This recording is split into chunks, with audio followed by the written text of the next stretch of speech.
Are you just trying to navigate adulthood in a world that still expects you to have it all figured out? Welcome to This is 50 with your host, Travis Holmes. Well. Where do you want to go today?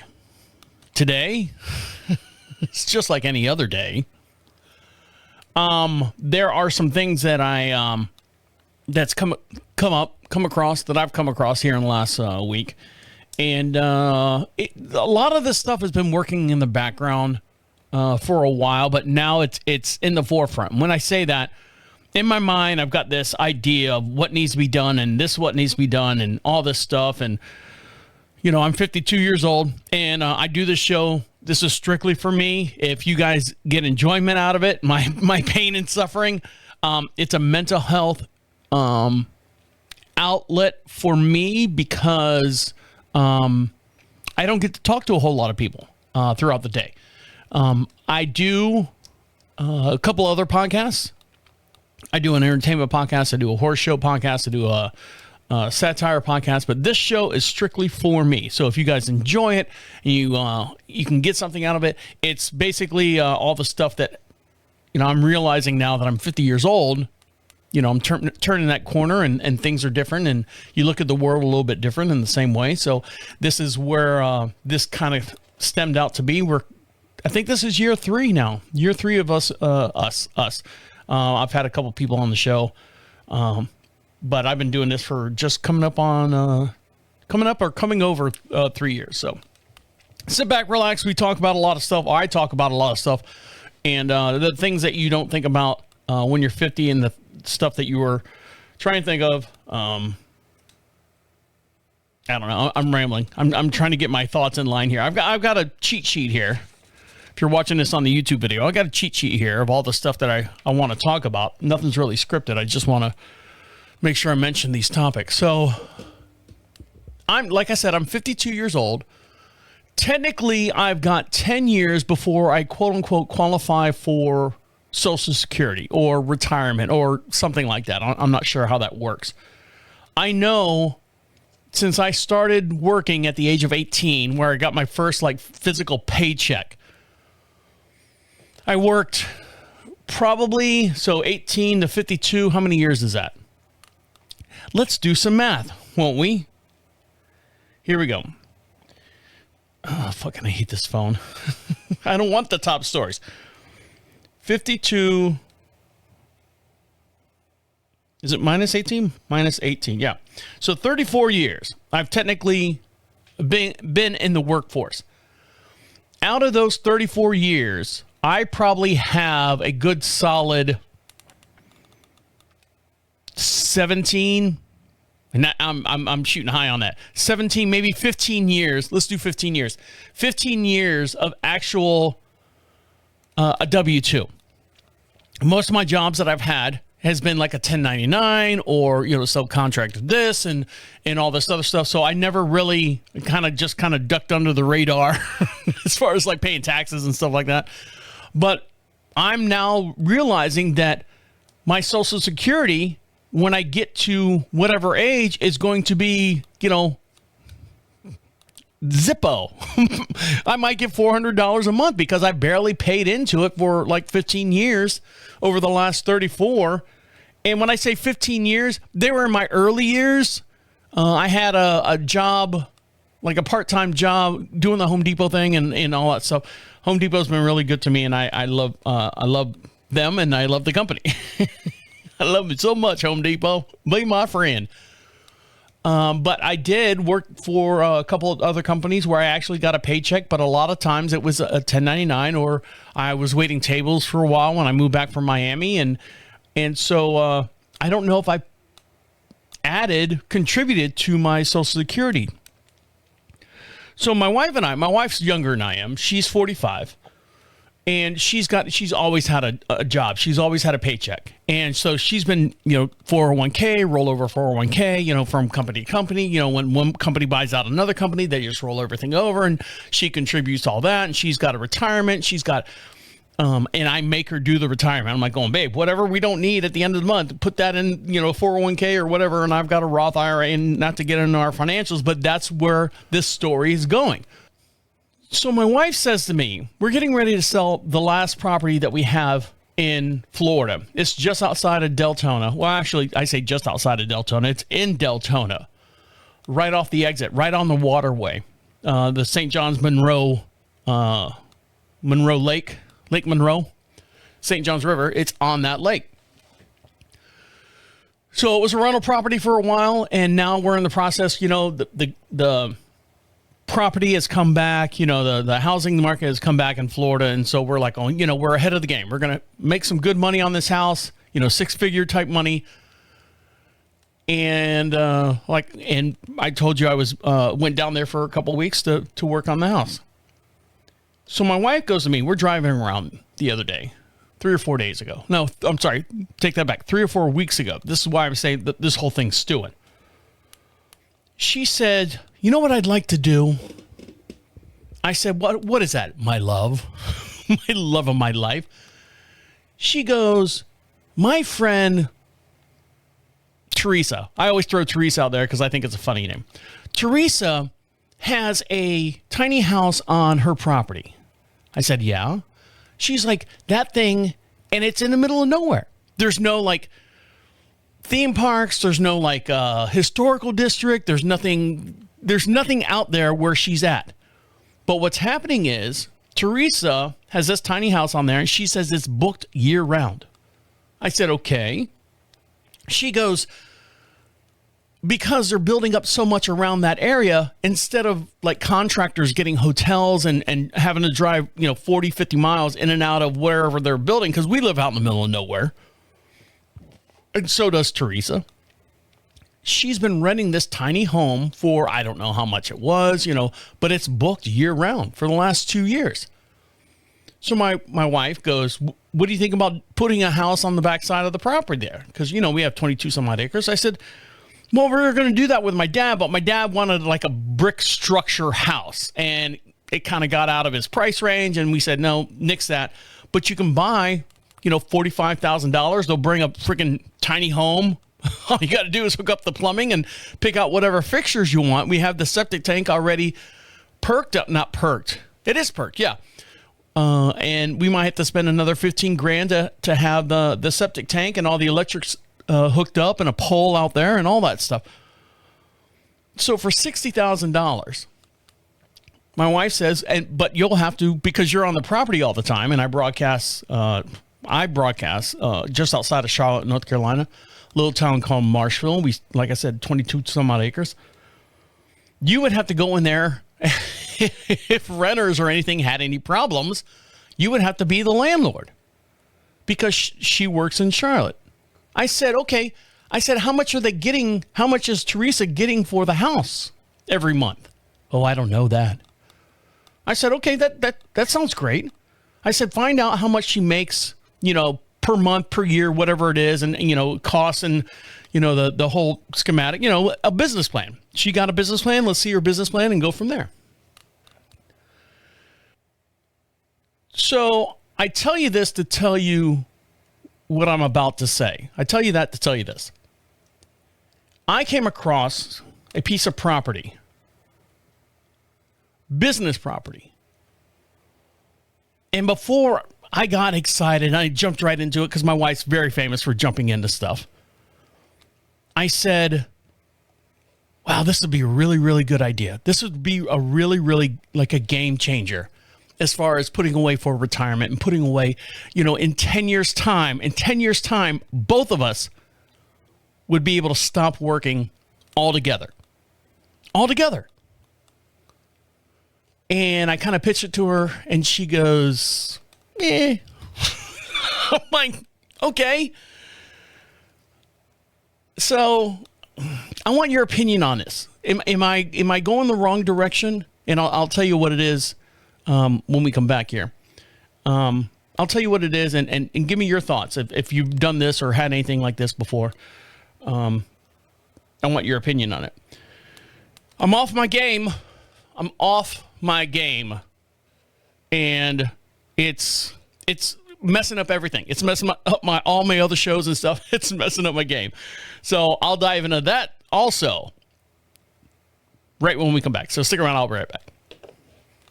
I had someone say to me the other day, hey, well, on Facebook, because we have a Facebook page for This Is 50, said, message me, instant message, said, hey, man, I enjoy the show. I appreciate all the stuff that you guys do, and it's really entertaining. It's kind of eye-opening. It's kind of funny at the same sense. So I took that as like, all right, cool.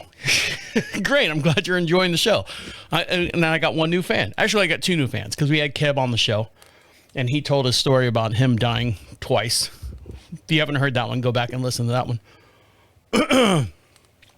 But they were like going, well, you do the tease in the beginning, and then you pay it off at the end. I go, well, yeah, duh.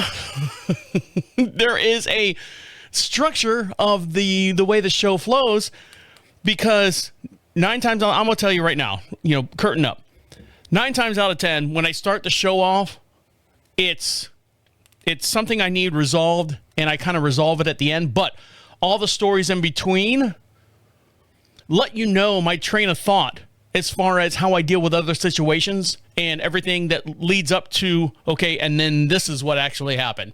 Tell us your thoughts. I get more feedback if I just say, hey, I'm trying to do this. What do you think? And then go on to another topic. And then, you forget everything else. So that's how it works. Curtain back down. Back in character. Whew.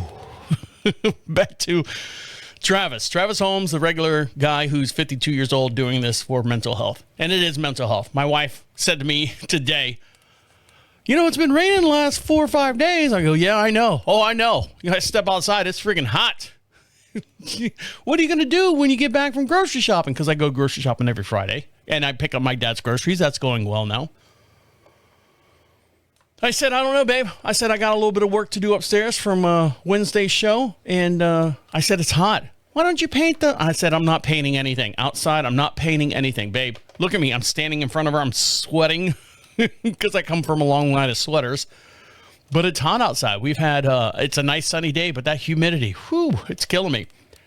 So like I was saying, I go grocery shopping every Friday. I go into town. I've got a list. I'm still on my diet, by the way. Oh, I started my diet on Sunday, this past Sunday. My ChatGPT diet. I'm doing good. Actually, I'm doing better than I thought I would do. And to refresh everyone, I asked ChatGPT to create a list of food and stuff that I need to do to kind of slim down a little bit more. I'm not slimming down faster than I want. And I let them know, hey, drink, so many beers, and, this is my lifestyle, and I walk 4 miles every day, and blah, blah, blah. And they said, all right, here's your program, blah, blah, blah. And I've been doing it, sticking with it. Not really hungry during the day. Breakfast fills me up. My libations fill me up, and then dinner. It's a simple dinner, and I've been doing really well with it. But when I was shopping today, I make my way. I start at the back of the store and work my way up front. And I shop at like the Super Walmart. That's the big thing that's out here. We don't have anything close by. We have a food line, but that's EBT Central, if you know what I mean. I don't shop there. They don't have anything that's not processed. I joke, I kid. It's a regular restaurant. It's a regular grocery store, but it's EBT Central, like I said. So you get those people in there. Sorry, well, I'll move the microphone around. So I go to Walmart, and I go and, make my rounds. I go and get, my wife needed some kind of aloe drink for the horses, and they sell it there. It's in the pharmacy aisles and stuff, with the back pain medicines and all that. And I'll get in my back pain here in a little bit. And so I picked up 2 gallons of this stuff it's concentrate. You're supposed to give it to the horses during this time of year. And make my way to the back of the store, pick up like kitty litter, and then I get back to the beer section, the beer horseshoe, the roundabout there. And I see this guy. Normally, there's no one back there. But I see this guy, bald head, tank top, flip-flops, looks like swim trunk type shorts. And he's got a watermelon. He's a white guy. I don't know why I told you that, but anyways, he's got a watermelon and a bag of pickling cucumbers in his cart. That's all he has. And he's standing in the back looking at beer. So I'm like, hey, excuse me. Oh, Sorry. I'm like, all right, this is going to be fun. I go over and I grab 3 cases of beer. Boom, boom, boom, boom, boom. Because they last me all week long. I don't want to go to the store again. It's too far of a drive. It's just easier just to house them. So I buy in bulk. And he looks at me, and I'm throwing them in there. And then I grab 2 bottles of wine for my wife. So that'll last the weekend. I kid. That'll last her all week, too. And he goes, he smacks the top of the Busch Light pile that's already there. You know, I've already taken 3 out of it. And he slaps it and he goes, this good beer? I'm like, yeah, it's good. Why do you get 3? And I explained to him and stuff. And, what's it taste like? And I go, I don't know, man. It's cheap. It gets me where I need to be. Calories are low. And he's like, maybe I try. I'm like, okay, Yakov. So he puts a case of beer in his cart, Busch Light, and hauls ass to the front door. So he's got pickling cucumbers. I don't know what he's going to do with those in a bag. Watermelon, and now he's got a case of Busch Light on my recommendation, right? On my recommendation. Oh, the American beer. Oh, my God. It's so delicious. Oh, God. I just thought it was weird. What else is, what else is weird? I'm going to tell you, is I'm off my game. Even now, thinking about doing this show, I'm off my game. And you're like, going, well, what's wrong, Travis? I almost called my other name, my radio name. What's wrong, Travis? Man. Where do I start? Well, let's start at the beginning. We won't go back that far, but we'll start. My wife has been riding horses all her life. 10 years old up until now. Of course, since I've known her and stuff. She has now gotten to the point where her job financially and her goals are all in line. Meaning she has the time to ride and practice and train for competitions. With competitions, it costs money. When I say money, you need more hands on the horses. So instead of just having a farrier, you need a farrier, a body worker, a vet, masseuse, saddle fitter. God, there's like 6 other people that have their hands physically on the horse to make sure this horse is treated well. And there's no, it's like being a professional sports athlete. She's got all these people that she can afford to pay and do all the things to make her horse perform phenomenally. And she's won trophies. She's won medals. She's done well. She's done very, very well. The barn that she is at, because we have a barn here. Excuse me. It's a 6-stall barn, and we have horses here, we have an arena here, but our arena is a mini arena. She trains on a larger size arena. So it's the equivalent of having a backyard pool rather than an Olympic swimming pool type deal. She trains at the Olympic swimming pool barn. No, she doesn't do polo or anything. So she's at the show horse, I call the show horse, $1 million horse, is at this barn. In this barn is 16 stalls. With 16 stalls come 16 different personalities. When I say personalities, people who own those horses. Now, there's not 16 people individually, because one person might own 3 horses and one person might own 4 horses and so on and so forth. But there's a lot of money in these barns.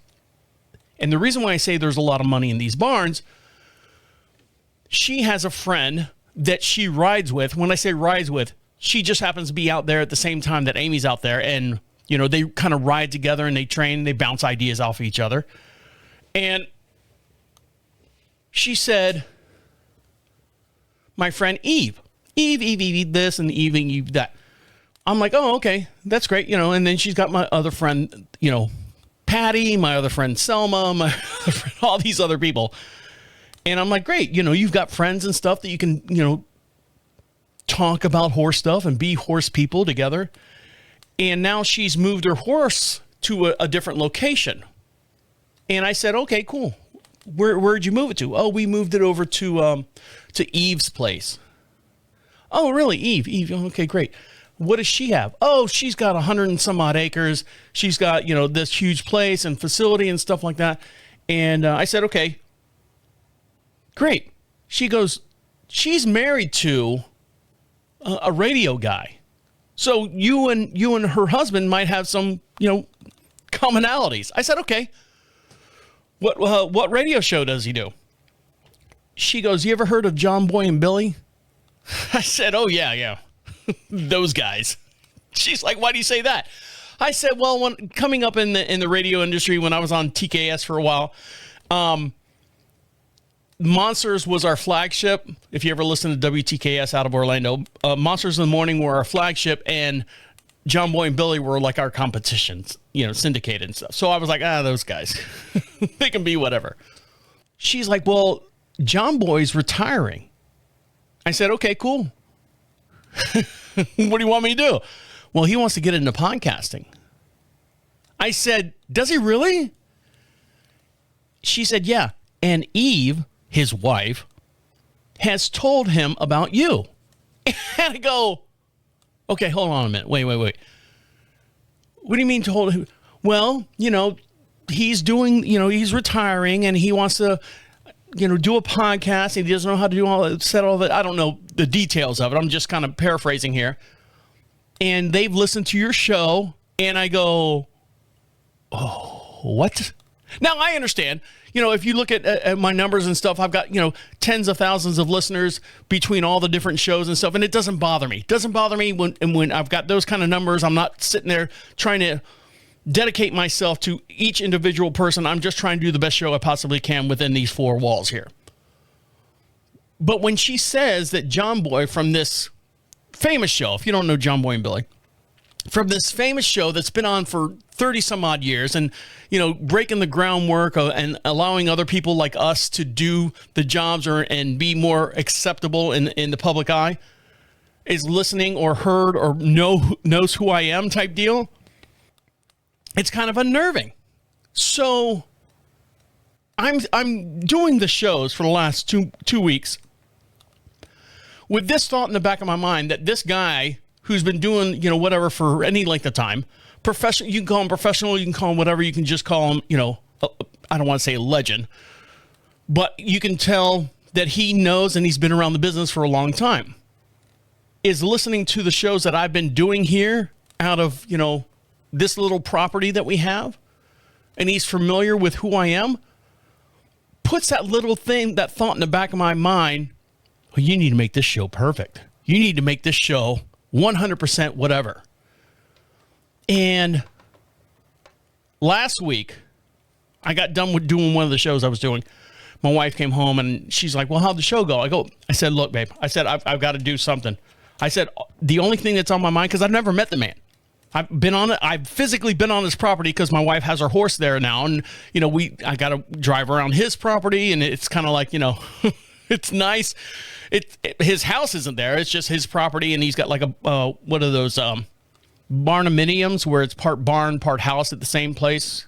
Yeah, he's got some money. I looked him up. It's like $2 million a year or something like that. Not to throw his name out there. And I make $2 a year. I told you 1099s, right? I said I gotta meet him. I have to do so. I have to shake his hand, and I want to hear from him. Just anything in general. Just, hey, how you doing? Hey, how you doing? That's what I sound like. If I do an impression, hey, buddy, how you doing? Whatever his name is. And because I keep thinking in the back of my mind, it's kind of like, am I good enough? Am I good enough? Because his wife has said that she wants me to help him in some way. And like I said, I'm paraphrasing. So for the last couple of weeks, the shows have been like I'm stressed out. Normally I'm relaxed doing the show, but I'm kind of like stressed out doing this stuff. But we'll see. My wife says tonight, I do the show on Friday, every Friday at 3 p.m. Eastern Standard Time. That she's like, you want to meet him for sure? You want to meet him? I go, yeah. I don't want you to set a dinner date or anything. She's like, no, just come out to the barn with me, the new barn, and help me feed the horses. He'll be out there. He's out there every Saturday. I said, okay, I can do that. What time we got to be there? She's like, we have to be there at 7:00 in the morning. I said, what? I don't want to be. Really? We're supposed to have game night. We do this every Friday. We drink beers and play cards and stuff. Are we going to do that tonight? She's like, yeah. I go, well, I'm going to be a little fuzzy in the morning. She's like, you'll be all right. When we come back, my neighbors, I got to talk about them too. I'm having an issue with them, a big issue with them. And I think it's affecting our relationship. So stick around. I'll be right back. As you guys know that when I was down in Florida, because I was getting the house ready to sell, and my wife said, once the house sells, we'll gain like 6 figures, and I am like, I don't want to pay property tax on that, or was it capital gains on that? So I'm looking at all these different areas and stuff as far as capital gains, and my wife says, maybe we should get a tiny house. It's not a primary resident, but it'll eliminate a lot of the taxes and stuff, and we can have a house on the property. So I'm not going to tell you yet what I came across. I will. I'll tell you. But I came across something that was eye-opening. In 10 years' time, we could make, so that would make my wife 55. That would make me 62. We would clear, bring home after 10 years, close to $2 million, depending on the route we take. And I'll tell you what route we're going to take here, or what I'm thinking about taking. But I have to get my wife's approval on it.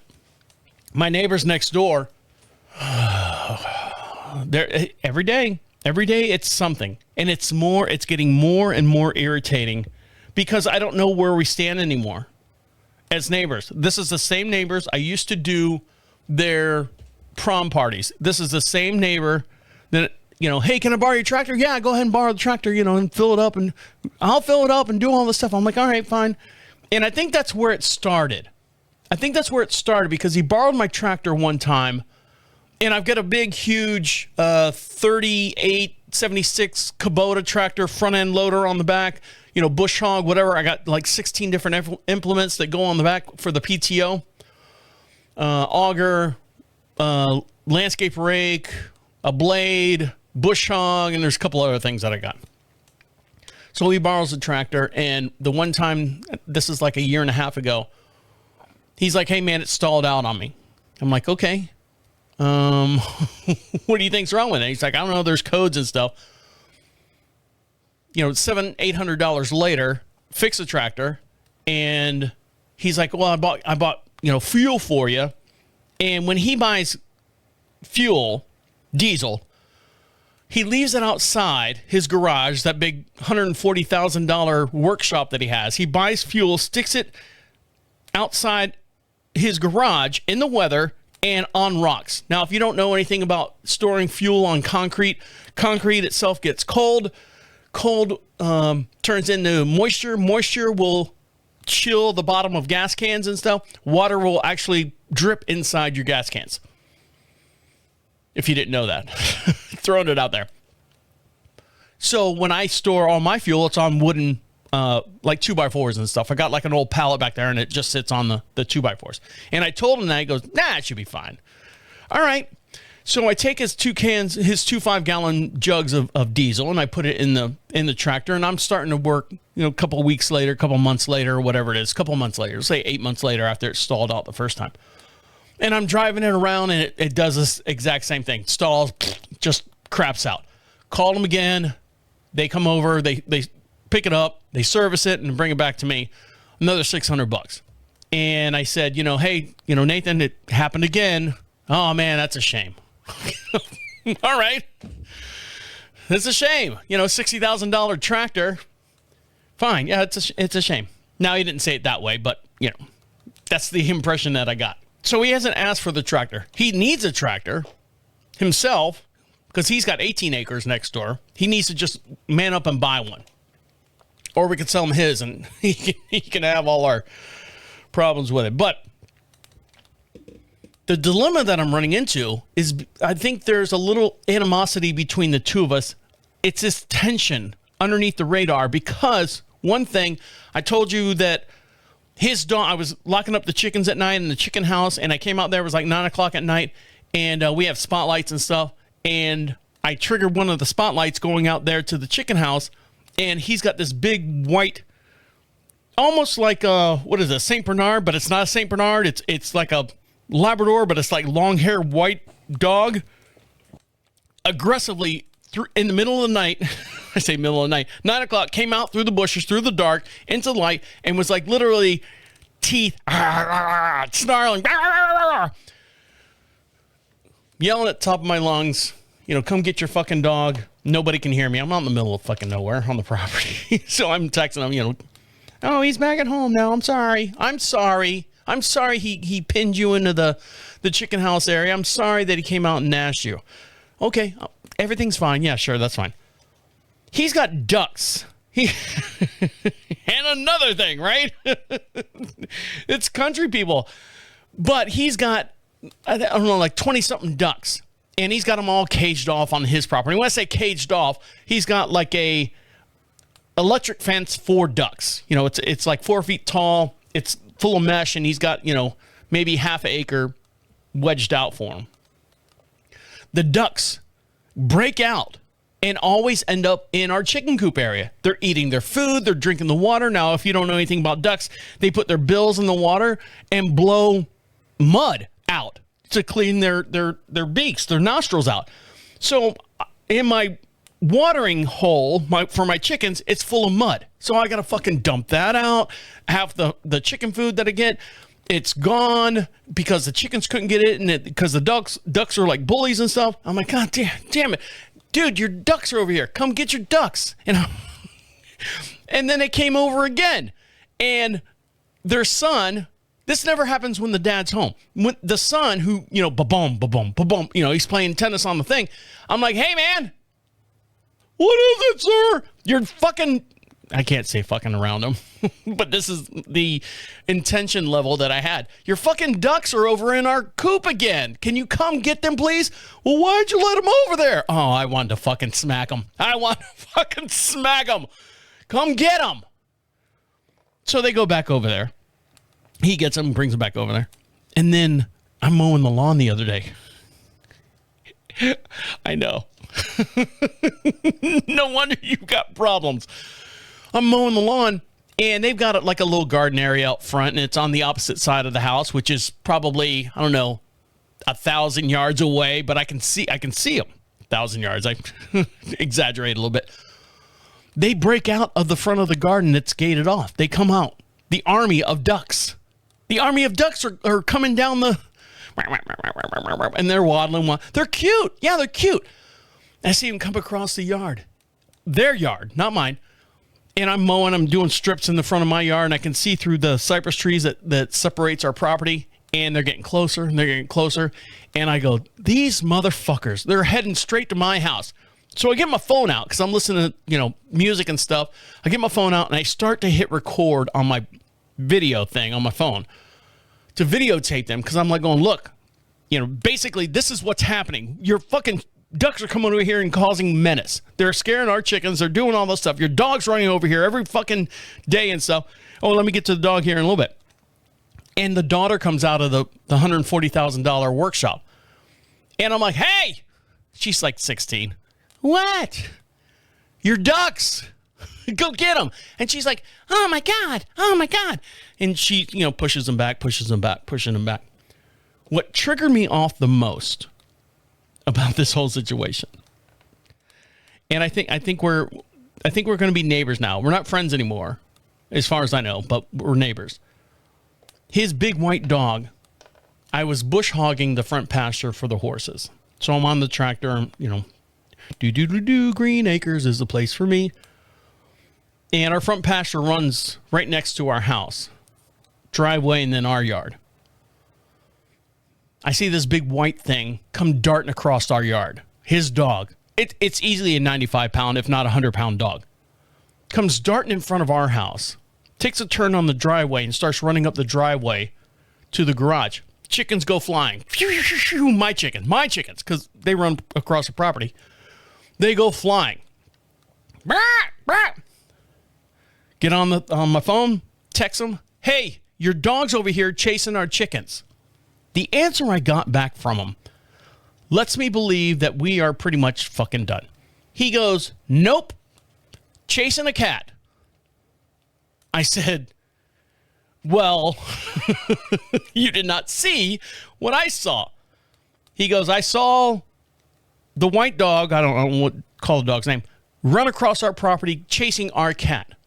And we saw him run over to your property. And he goes, I don't know about your chickens or anything, but that's who he was chasing. I'm like, well, your dog's over here, and it's disrupting my lifestyle, my peace and tranquility that I have over here, and chickens that are on my driveway, and they're trying to eat all the bugs and stuff because I'm, bush hogging the pasture. They went running and flying everywhere. Yeah, sorry. Sorry about that. Okay, that's it. Sorry about that. Okay, there you go. When we come back, I drank some THC.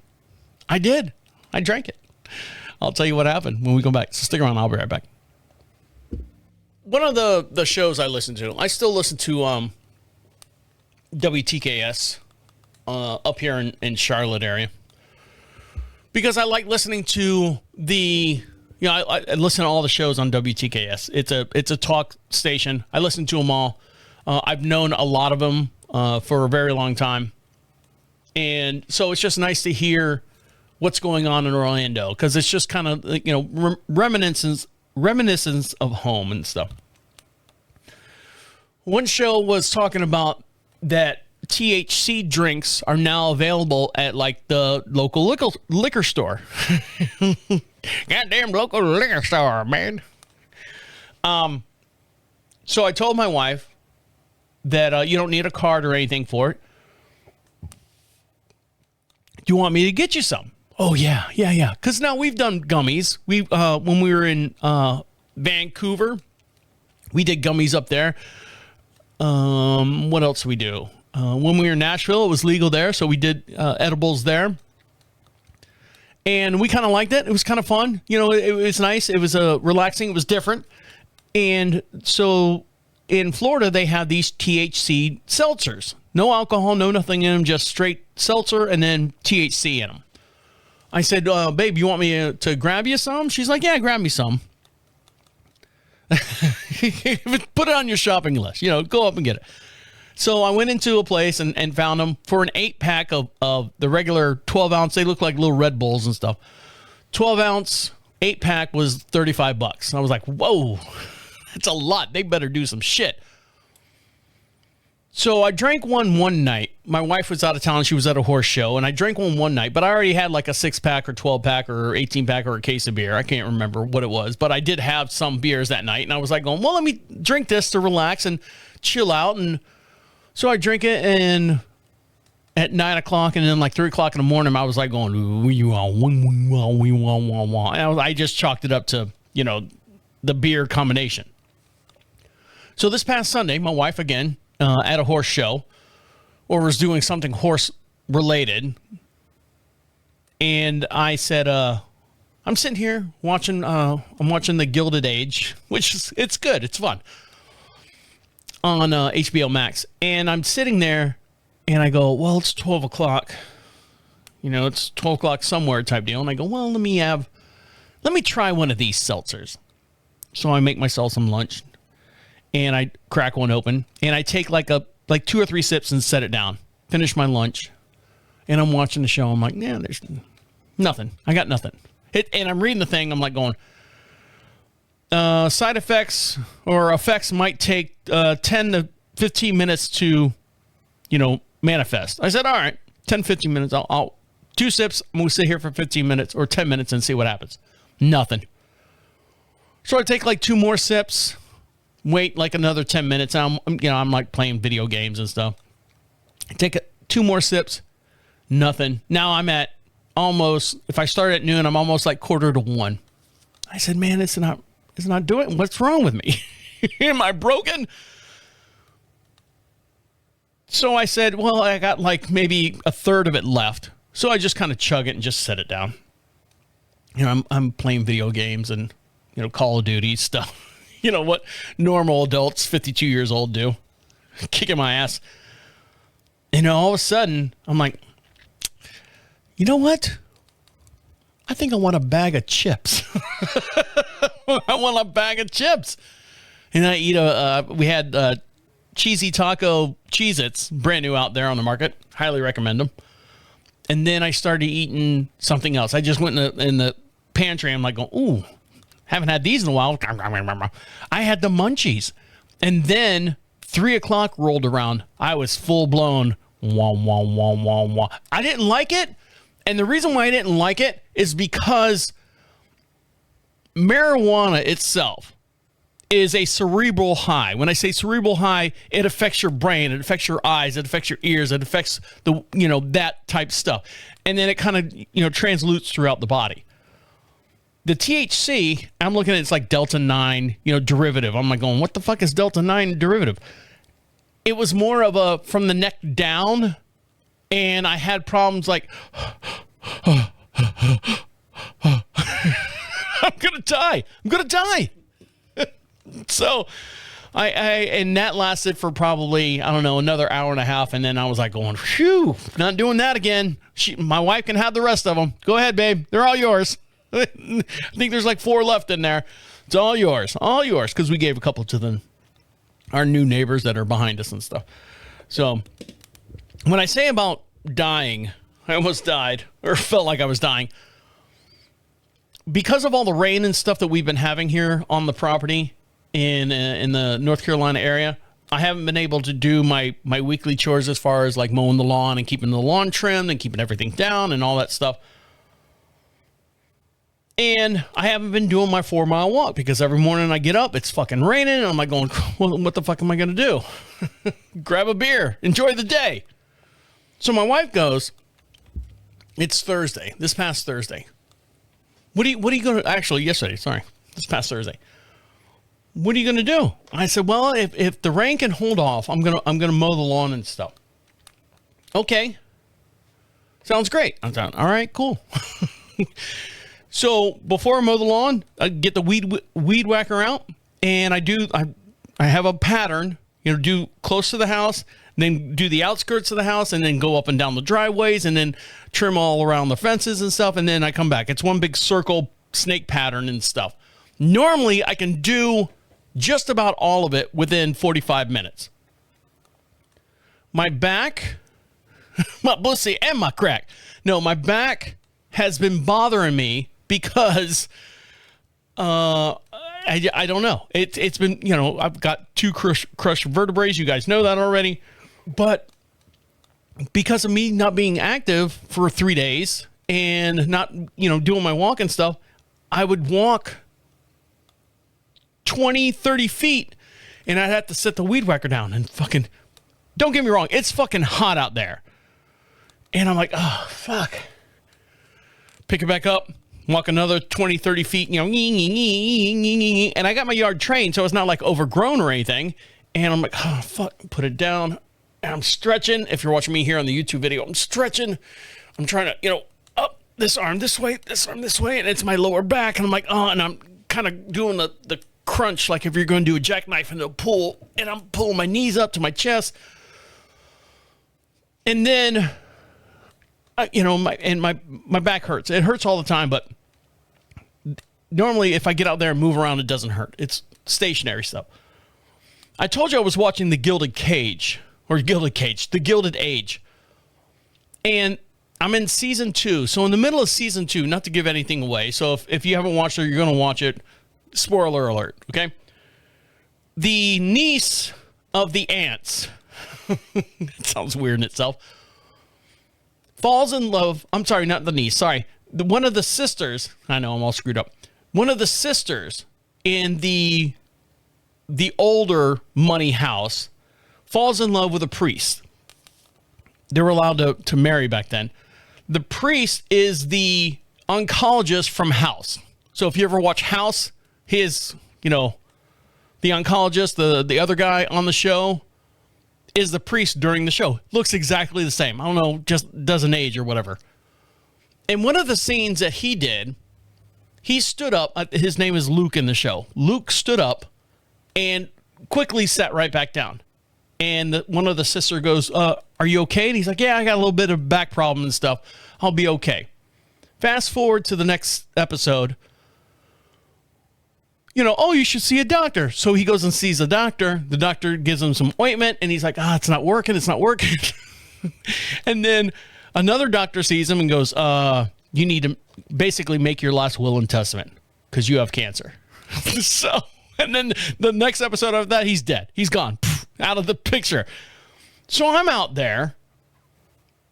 I already watched this episode. And I'm sitting there string trimming. I'm like, oh, my fucking back. It's never been this way before. It's hurting worse. And I kept going, that's it, Trav. You're going to be dead. You're going to find you dead here in the yard with cancer or something. Your body's riddled with cancer starting at your back. Now, they never really said what kind of cancer he had in the show. They just said he had a bad back. And all of a sudden, 1, 2, 3, skidoo, he's done. He's out of there. But I'm like, I had an MRI. They didn't see anything. But again, in the same sense, look at what happened to Keb. They said it was a kidney stone and he had a blood clot in there and it freaking wiped him out. So I'm like walking around. I'm like, we're so fragile. That's why I need to have a retirement thing in 10 years. And when we come back, I'll dive into actual, my version of what we need to do for retirement. And you tell me if I'm right or wrong, or would you do this if you had the opportunity to do this? Let's put it that way. So stick around. I'll be right back. So we're getting ready to sell the last and final property that we have down in Florida. It's in Deltona. It's in a good location, good place, good schools in the area. Nice neighborhood. There is a homeowners association, so they kind of keep everything up and, tight and right up there. And my wife came to me and said, with the money that we make from the house, we got like 2 credit cards that we need to pay off. It's kind of what we call the horse credit card. If anything major has to happen, she'll put the horse, any kind of major stuff for any of the horses that we have here goes on the credit card. Because, if a vet comes out, it's automatically like $1,500 or something like that for them to, push on the horse's butt and go, yeah, he's a horse, that type stuff. It doesn't happen often, but it does accumulate, over time. We'll pay those credit cards off. And then she's like, with the remaining money, which would still be 6 figures, we'll buy a tiny house. And for like, let's say $45,000, we can find it for cheaper than that. Put it on the, get a slab poured, put the tiny house on the backside of the property, get Duke Energy to run a pole out there, have a spotlight. We already have one spotlight on one side of the pasture that Duke Energy put out there. And then this will be another one. It'll have its own meter. We'll have to pay, I think, like $8,000, $11,000 for them to do the septic system once the house is in place and everything's all connected and stuff. And then she's got a friend, Teresa, that rents out her tiny house on her property year round. It's never vacant. It's always, booked. The question that I had to my wife was, how much do they charge and how much do they net? I don't know those numbers, but would you be interested in doing it? This is her asking me, to be the landlord if anything needs to be fixed. I'm like, yeah, babe, it's on a property. We could do it right there. Boom, boom, boom, boom, boom. No problem. She's like, all right, I'll find out, how much the house gets and all that stuff, and whether a house over here would be, the same. Would it be full year round? So as I'm perusing through Facebook, I come across, we live in Marshville, so I'm on the Marshville page. And in downtown, I say downtown Marshville, and I use that term loosely. We have a city hall and a bank, and then a whole bunch of like taquerias, and because it's a Mexican community, because there are chicken houses here. So there's a lot of, blue collar Mexican workers working in the chicken houses or chicken processing plant. Tyson's out here, Purdue's out here, Simpson's is out here, Simpson's Eggs. So that's why we're kind of rural out here where we're at. So it's always taquerias, and then like a hunting sports store. And these buildings are old. Like you can only put paint on the wall so many times, and if you chip it, it's like you can see like 16 layers of paint. That type building, all of them. So there's this one location that has come up for rent, and it's about 1,800 square feet right on the main strip. And I say main strip of Marshville. There's two main streets, two lights, two main streets. That's it. We do have a CVS on one of those streets. And the people that rented the place before was a feed store. And we used to go up there and buy feed. We knew the people that ran the store and did all this stuff. They were very nice people. They had horses, and we'd talk a little bit and stuff. Unfortunately, the feed store, I don't know if mismanaging of money, didn't do right, didn't have the right stuff. Ill planning, not a good business plan. So that store went away. This place has been vacant for almost 6 years. Now, in that 6 years' time, the landlord had to update a little bit, paint it, fix the plumbing, put better AC units in there, all that stuff. Clean the windows, clean the property around it. There's like broken concrete, like the parking lot's kind of broken. He fixed that. And now it's charging $1,200 a month for this 1,800 square foot right on the main strip in Marshville, in our downtown. So I said, ooh, it'd be cool to put there. And my wife and I have talked about this years ago when her dad was still alive, was to create a bar, make a bar, beer, wine, full liquor, whatever, and have a consignment shop at the same time. So as you're sitting there drinking, having your libations and stuff, the couches, the furniture would be for sale. Everything in the place would be for sale. And we would get like 20%, and, we'd turn the money over to whatever, and they would have to haul it out. The thing was, get people drunk enough, they'll buy all the crap off the walls, and then, a new shipment would come in, and so on and so forth. So I ran the fucking numbers. I spent almost 4 to 5 hours. I didn't tell my wife any of this. 4 to 5 hours running the numbers, because it's a rental property. So we could rent the place. It would cost probably close to $35,000 to build it out, because there's nothing in there. So you'd have to build like a bar. You'd have to build, the wash stations, not walk-in coolers. You could have other coolers. I found out all the what you could do to get away with this and get away with that, all this stuff, the licensing and all that. And it is scheduled, zoned for alcohol, beer and wine, full liquor sales. Total cost investment would be close to, I think it was like $55,000, maybe $60,000. And I'm doing this all through ChatGPT, because ChatGPT can pull records quicker than I can sit there and look for what I don't know what I'm looking for. So I'm asking ChatGPT, is this place zoned? And I gave him the address. Is this place zoned for beer and wine and liquor? Yes, it is. And here's the, whatever, the rules and all that stuff. Can this place sustain, a beer and wine, what do I need to do to break even? Well, you need to do this and you do this, and it's possibility. Are you going to pull, a salary? And I'm like, oh no, I'm not going to pull a salary. How much could this place make per year, and so on and so forth. Well, if you pull a salary, then you only have to pay taxes on this side, and you have to, you only have to pay taxes outside of that on top of this. And, and I said, well, what I know I'm rambling here because I'm excited. I want to do this. And then I said, well, what about, owning the place, lease to own or something like that? Well, you can possibly do that too. And this would be your outcome. I said, okay, after 10 years of working in this place, and I determined that I was going to get a salary from it, a modest salary. When I say modest salary, no more than $60,000, $70,000 a year. But I would be there from open to close basically every night, Monday through Saturdays, and until I can get someone on board, that whole routine. Trust someone. The place will be open from noon to 9, and then Friday, Saturday would be noon to midnight. And I said, based on all this information, how much could I make per year without the salary?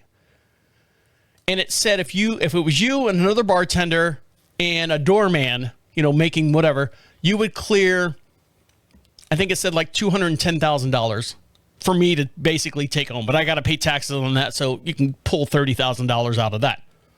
If I did $70,000 salary for me, then I'd only pay taxes on the $130,000, which would be at the end of the year would be, I think, like $22,000 on the 130, which still, it's still good. So technically I would bring home $100,000 plus my $70,000 salary.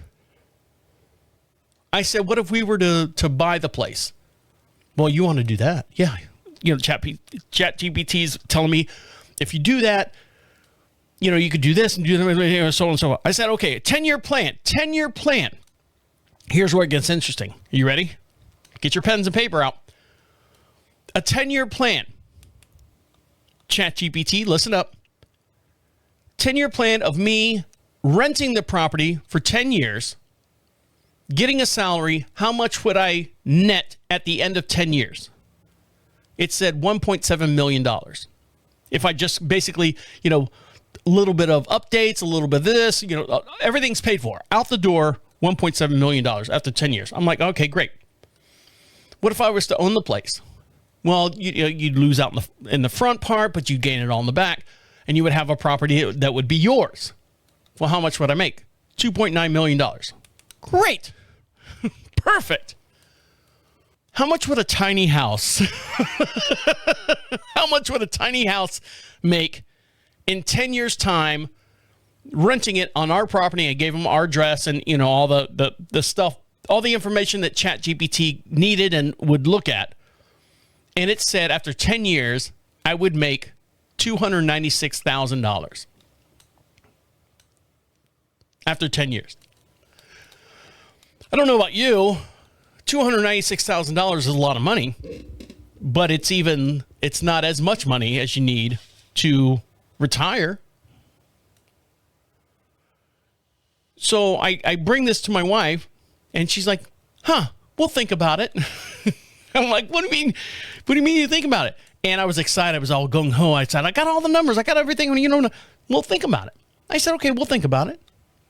Can we start now? Can we do it now? She's like, babe, the house isn't even sold yet. She's like, let's sell the house and let's start from there. Let's get the final numbers as far as what we're actually going to get and what we're going to have to pay in, capital taxes or capital gains or whatever, and then go from there. I said, okay, so you're saying there's a possibility. So who's to know? We've done other stuff before. We've jumped off cliffs, metaphorically, and done really well with investments and activities and stuff that we've done. Not for nothing, the jump off a cliff was moving up here to Charlotte, North Carolina for her job. And it has, been very, very good for both of us up here. So maybe this is the next cliff we jump off of. So we'll see. All right, guys. Thanks for letting me work all this stuff out. I'll talk to you later. Okay. See you. Bye.